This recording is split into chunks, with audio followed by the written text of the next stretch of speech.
Ao tomar creatina, sua creatinina aumentará no próximo exame de sangue, gerando preocupação e arrependimento. Estou acabando com o meu rim, tenho que parar de tomar. Isso acontece por seguir influenciadores e não médicos sérios. Já aconteceu com você, né? Bem, isso é verdade? Você está prejudicando dois órgãos que são essenciais para a sua vida e longevidade por uma pequena ajuda na academia. Os especialistas que alertaram sobre os riscos da creatina estão errados. E se eu te disser que a creatina pode piorar seus exames sem piorar o seu rim? E se eu te disser que ela também é útil em pacientes com comprometimento renal?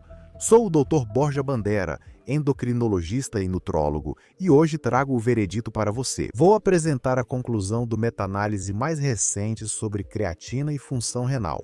Este é um trabalho que reúne todos os estudos sobre o tema até 2025 e sim, traz uma conclusão firme, uniforme e incontestável. Vou te avisar se você é uma das milhões de pessoas que começa o dia tomando isso.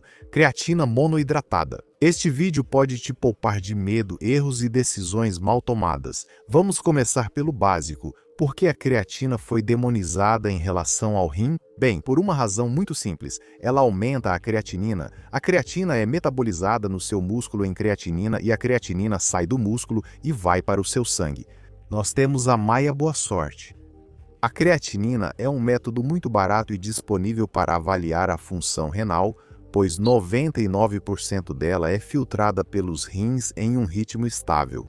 Veja só, cada avaliação da função renal por esse método custa apenas €1. Por isso, é o método que seus médicos usam por padrão para dizer se seus rins estão ok ou não. O que isso quer dizer? Que até pouco tempo atrás, para um médico, tudo o que elevasse a creatinina em relação a um valor basal, que costuma ser muito estável, era uma possível ameaça para o seu rim. Por quê? Porque não havia muitas coisas que alterassem a creatinina e não fossem patologia renal. Se toda a creatinina é filtrada pelo rim e de repente ela aumenta no sangue, isso significa que o rim está filtrando menos, por isso ela se acumula no sangue ou não. Olha, essa lógica de mais creatinina no sangue, pior filtração, nem sempre se aplica, e o consumo de creatina é um exemplo claro disso.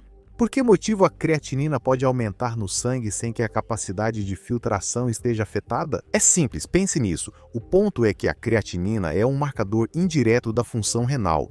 É como a fumaça do escapamento de um carro. Se sai mais fumaça pelo escapamento, pode ser porque o motor está com problema ou pode ser porque você está queimando mais combustível. A fumaça em si não te diz a causa.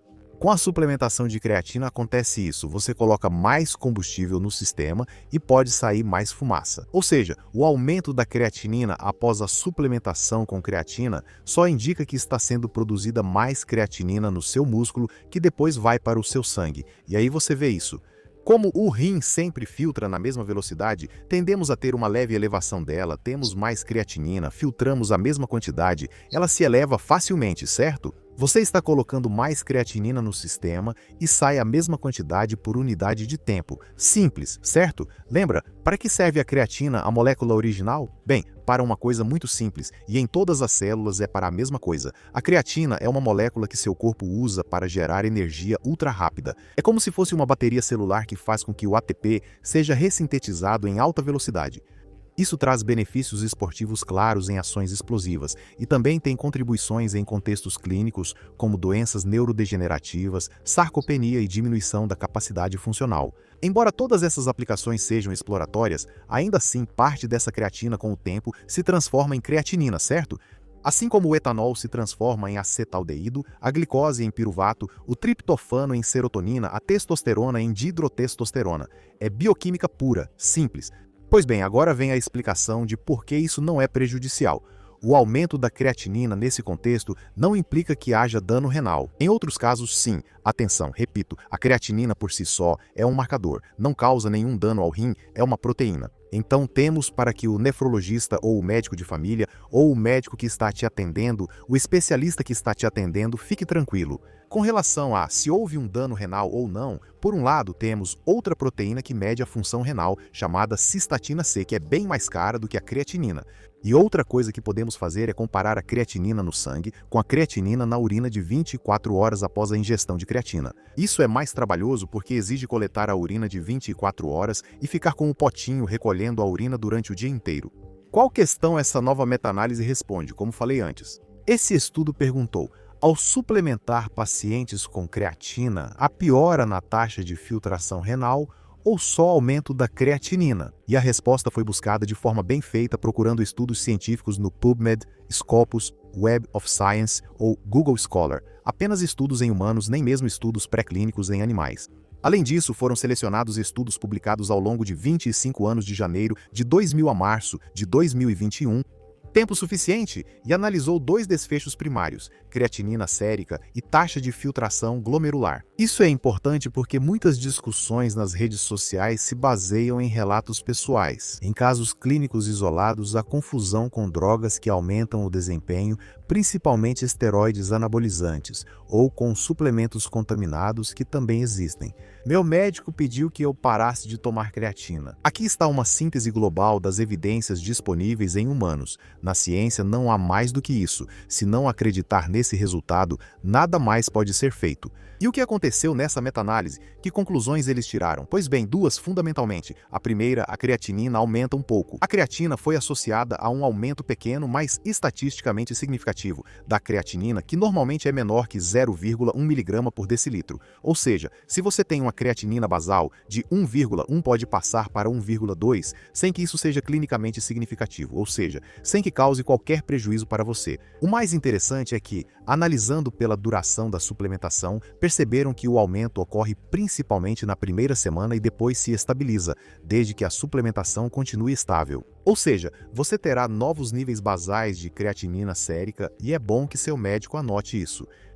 E também que quando paramos de suplementar, ela volta aos valores anteriores. Que outras coisas que não envolvem deterioração renal podem modificar sua creatinina? Vou ler seus comentários. Este é um quiz. Não esqueça do episódio de Melhor que Ontem sobre nefrologia com o Borja Quiroga, que você pode assistir aqui. Segunda conclusão, a filtração glomerular não muda de forma significativa e isso é o que realmente importa. Pessoal, na meta-análise não houve diferenças estatisticamente significativas na filtração glomerular. O que o rim pode filtrar entre os que tomavam creatina e os controles, esse TFG filtrado é um marcador de quanto o rim funciona, calculado com diferentes fórmulas. Mas, se usarmos a mais típica, normalmente a filtração diminui quando você começa a se suplementar, pois essa fórmula usa creatinina na equação. O principal do veredito é que a creatinina vai aumentar um pouco, mas a taxa de filtração glomerular permanece estável e, portanto, seus rins não são afetados, não se deterioram. Se o rim estivesse sofrendo, o esperado seria ver essa taxa de filtração cair. E não, isso não acontece aqui. Guarde essa frase. Usar creatinina para estimar a função renal em pessoas que suplementam com creatina pode ser enganoso. Se não se entende bem a fisiologia, porque a creatinina não reflete apenas a filtração, ela reflete massa muscular, dieta, suplementação, metabolismo, tudo isso. O próprio artigo insiste nisso. É preciso interpretar a creatinina com cautela em casos de suplementação com creatina e, se necessário, usar marcadores mais específicos. Mas preste bastante atenção que a grande maioria dos estudos incluídos utilizava doses habituais de 0,1 mg por quilograma de peso por dia, que geralmente variam entre 5 e 10 gramas diárias, mas não mais do que isso. Por que estou dizendo isso? Não foram avaliadas megadoses de creatina de 20, 30 ou 40 gramas diárias que estão na moda, mas tem pouca evidência. Mostramos isso neste vídeo. Então, o que eu faria, afinal? Os estudos clínicos nos dizem para fazermos uma suplementação com 5 a 10 gramas de creatina diariamente?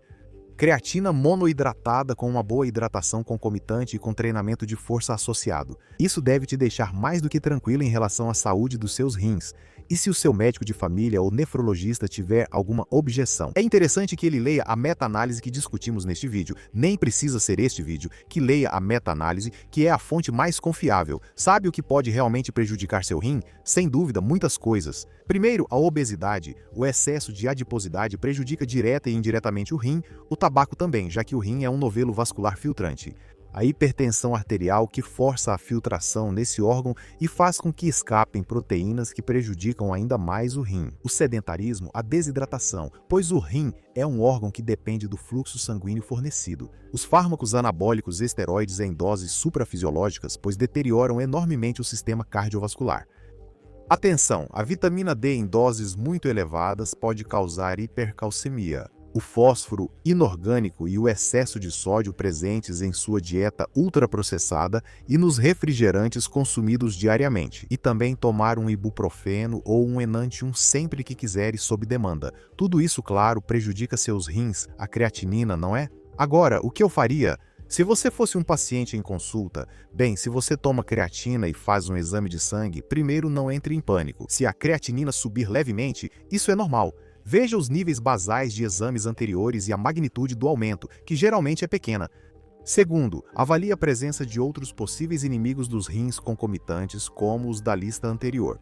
Terceiro, use alternativas para avaliar a função renal, como cistatina C, albuminúria e fórmulas de filtração glomerular que não dependam da creatinina. Se ainda assim esse assunto não te deixar tranquilo, você pode parar de tomar creatina 1 ou 2 semanas antes do seu próximo exame e verá como a creatinina volta aos valores normais. Já tentaram te assustar com creatina por causa da creatinina sérica elevada? Isso é comum e não tem problema, basta aprender e seguir em frente. Acontece o mesmo com a creatina quinase, a CK, e o exercício físico, mas isso vamos deixar para outro episódio. Se quiser um vídeo só sobre interpretação de exames em quem treina, creatinina, filtração, cistatina C, albuminúria, CK, comente, pois há mais erros clínicos do que parece. Termino lembrando que se você quiser que a gente te ajude em consulta, pode deixar aqui sua solicitação. Nos vemos no próximo vídeo. Espero que este tenha esclarecido algumas dúvidas. Um forte abraço e vamos continuar nos fortalecendo. Tchau!